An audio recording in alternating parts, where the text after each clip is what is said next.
What not to put in one's mouth. One day, the teacher asked the children in class to give examples of what was not good to put in one's mouth. Little Johnny says, "It is not good to put a lit light bulb in one's mouth." The teacher says, "That is correct." "But why?" Little Johnny answers, "I don't know. But my mom always tells my dad, 'Turn off the light before you put it in my mouth.'" While watching TV with his wife, a man tosses peanuts into the air and catches them in his mouth. While watching TV with his wife, a man tosses peanuts into the air and catches them in his mouth. Just as he throws another peanut into the air, the front door opens, causing him to turn his head. The peanut falls into his ear and gets stuck. His daughter comes in with her date. The man explains the situation, and the daughter's date says, "I can get the peanut out." He tells the father to sit down, shoves 2 fingers into the father's nose, and tells him to blow hard. The father blows, and the peanut flies out of his ear.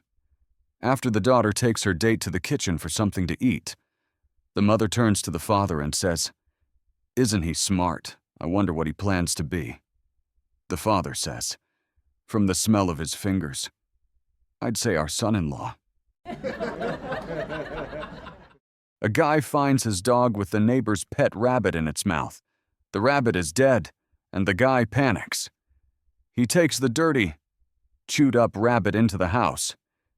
He gives it a bath, blow-dries its fur, and puts it back into the cage at the neighbor's house, hoping they will think it died of natural causes. A few days later, the neighbor asks the guy, "Did you hear that Fluffy died?" The guy stammers and says, no." "What happened?" The neighbor replies, "We found him dead in his cage one day. But the weird thing is that the day after we buried him, someone had dug him up, gave him a bath, and put him back into the cage. And now, weirdest of all, even though he's dead, his little left paw keeps moving back and forth, back and forth, back and forth." The guy runs back to his house, digs through the shampoo he used when he washed the rabbit, and his worst fears are confirmed. Right there, on the label, "Permanent wave for damaged hair." Foul-mouthed parrots. This lady approaches a priest and tells him, "Father, I have a problem. I have these 2 talking female parrots, but they only know how to say one thing. 'Hi, we're prostitutes. Do you want to have some fun?'" "That's terrible," the priest exclaims. "But I have a solution to your problem. Bring your 2 talking female parrots over to my house, and I will put them with my 2 male talking parrots who I taught to pray and read the Bible. My parrots will teach your parrots to stop saying that terrible phrase, and your female parrots will learn to praise and worship the Lord." "Thank you," the woman responds. So the next day, the lady brings her female parrots to the priest's house. The priest's 2 male parrots are holding rosary beads and praying in their cage. The lady puts her female parrots in with the male parrots, and the female parrots say, "Hi, we are prostitutes. Do you want to have some fun?" One male parrot looks over at the other male parrot and exclaims, "Put the beads away. Our prayers have been answered." A male patient is lying in bed in the hospital, wearing an oxygen mask over his mouth and nose. A young student nurse appears and gives him a partial sponge bath. "Nurse," he mumbles from behind the mask, "are my testicles black?" Embarrassed, the young nurse replies, "I don't know, sir. I'm only here to wash your upper body and feet." He struggles to ask again, "Nurse, please check for me. Are my testicles black?" Concerned that he might elevate his blood pressure and heart rate from worrying about his testicles, she overcomes her embarrassment and pulls back the covers. She raises his gown, holds his manhood in one hand and his testicles gently in the other. She looks very closely and says, "There's nothing wrong with them. Sir, they look fine." The man slowly pulls off his oxygen mask, smiles at her, and says very slowly, "Thank you very much. That was wonderful. Now listen, very, very closely. Are my test results back?" Should have kept his mouth shut.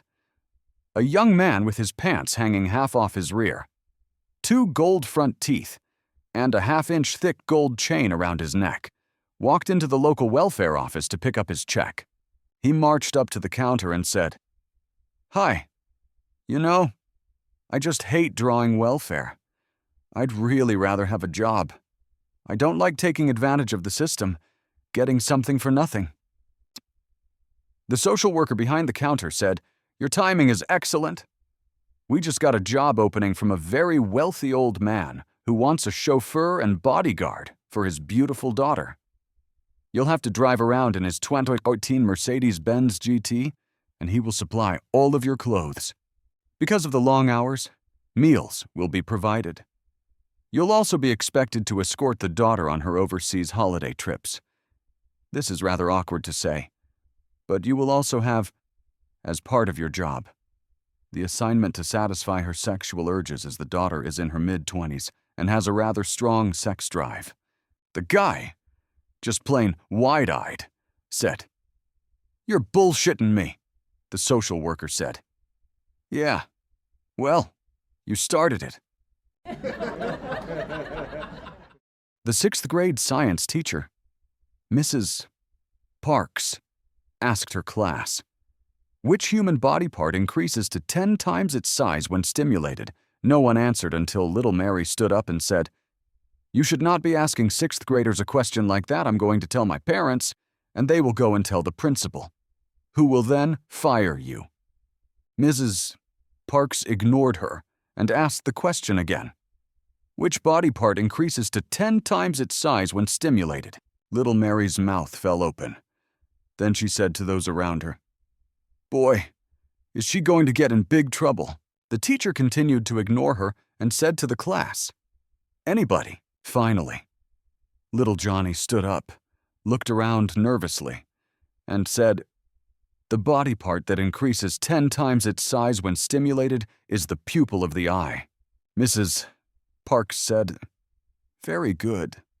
Johnny then turned to Mary and continued, "As for you, young lady, I have 3 things to say.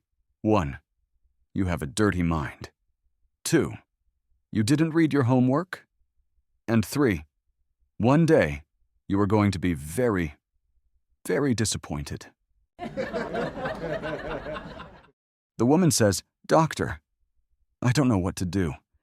Every day my husband seems to lose his temper for no reason. It scares me." The doctor says, "I have a cure for that.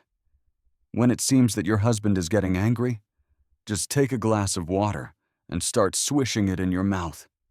Just swish and swish, but don't swallow it until he either leaves the room or calms down."